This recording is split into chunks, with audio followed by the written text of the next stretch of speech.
this time we go over how apparently there has been an entire PR conference called by Amy's parents, who are now there in Carthage, Missouri, from New York when he called. Apparently, they flew out immediately. And there's been a PR conference called, and he makes a statement about his wife being missing. They call for help for everyone to look for her and everything. And the entire point of view is kind of just Nick analyzing him rewatching. So it's like him watching himself on TV during this PR conference. So basically he's watching himself and cringing really hard. He's like, oh no, oh no, oh no, again and again and again. Because he overcompensates for being too stiff-lipped, by being too upset and not trying to show it, being too somber, by smiling really big, and he says it's a killer smile at the end of his narrative, whatever. And you're like, all right, you killed her. Also, it started with this is almost getting old. The amount of stuff piling against him to make it seem like he definitely did it is becoming a little overwhelming. It's almost going to be well, he didn't do it, because there's too much obvious stuff pointing to he did it, if that makes sense. So, okay, he's when he starts off this point of view, he says that he actually ends up ignoring his sister's advice of not drinking a lot, and he has the entire bottle of, whiskey or whatever, scotch, whatever he's drinking, and then ends up, only sleeping, a fussy nap is what he calls it, which is, such a childlike way of calling any kind of sleep that you may or may not have. But anyways, okay, so he has a fussy nap, and that's all. He's very, very hungover, as he probably shouldn't be the second day his wife is missing, but whatever. And he's probably just going to go in and do a whole day of lies to the detectives again, so ultimately it doesn't matter. But okay, so he definitely then goes over how he wakes up because he has the start of a nightmare of seeing his wife bloody on the floor of their kitchen, dragging herself army style, calling his name out and desperately, and her skull is just covered in blood or whatever.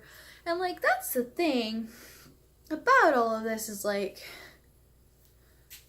at no point has that been mentioned. At no point was it mentioned that there was blood, because there wasn't. He went through the entire house with us painstakingly 2 times. One by himself when he discovered everything by himself, and then another time with the detectives where he was trying to point out everything that he discovered.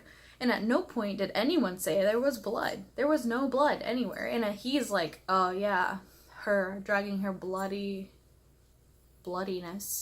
across the kitchen. Where are you getting this blood, dude? From your memory? Because you murdered her?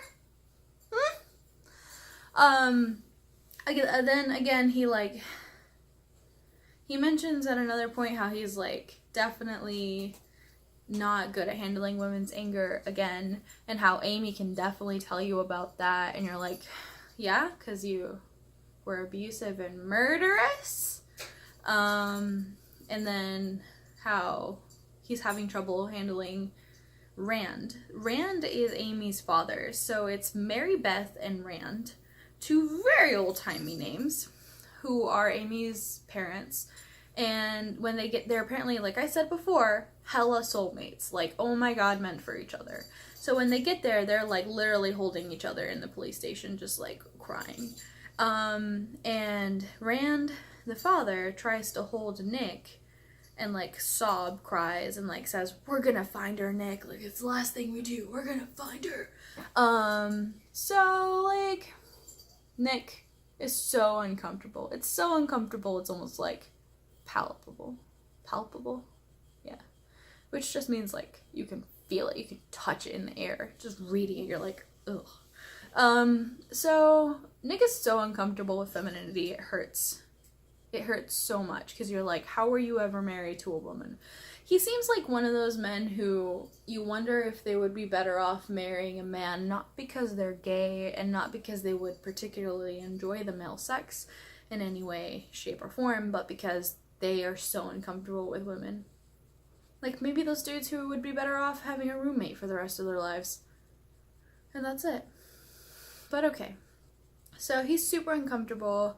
He doesn't show any or much emotion at all. He's super restrained. He's watching himself during the PR interview in front of a lot of people, and like he's just like, ooh, I performed very badly. And you're like, why are you talking about how you performed when your wife is missing? Like, you're supposed to be overcome by like guilt.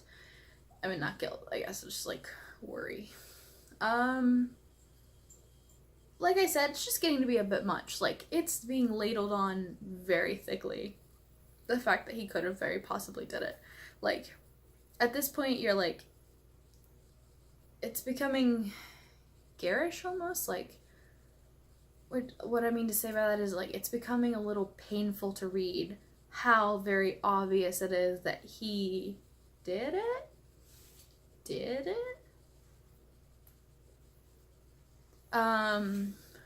I kind of want him to have done it for this to be a quick read, as the book is starting to kind of drag a little bit. I mean, like, we get it, he's hella guilty, and we get it, she's hella missing. Where is this going? But you know, books have to have fillers. There has to be a build-up, and this is the build-up, and it's painful. But I mean, I guess it has only been one part that has been painful. Everything else has been kind of juicy, so it's fine.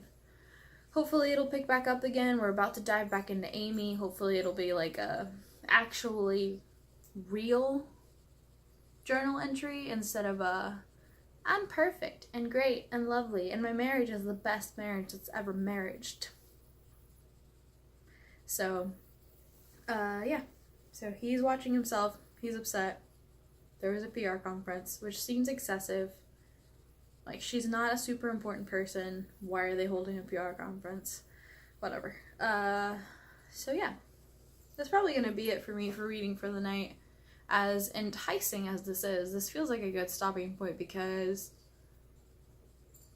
like, it's just a little boring of a section. But that's fine. Books have to have boring sections, otherwise we won't be able to gauge it against exciting. But whatever. This seemed like a whatever time. I hope this wasn't a whatever update.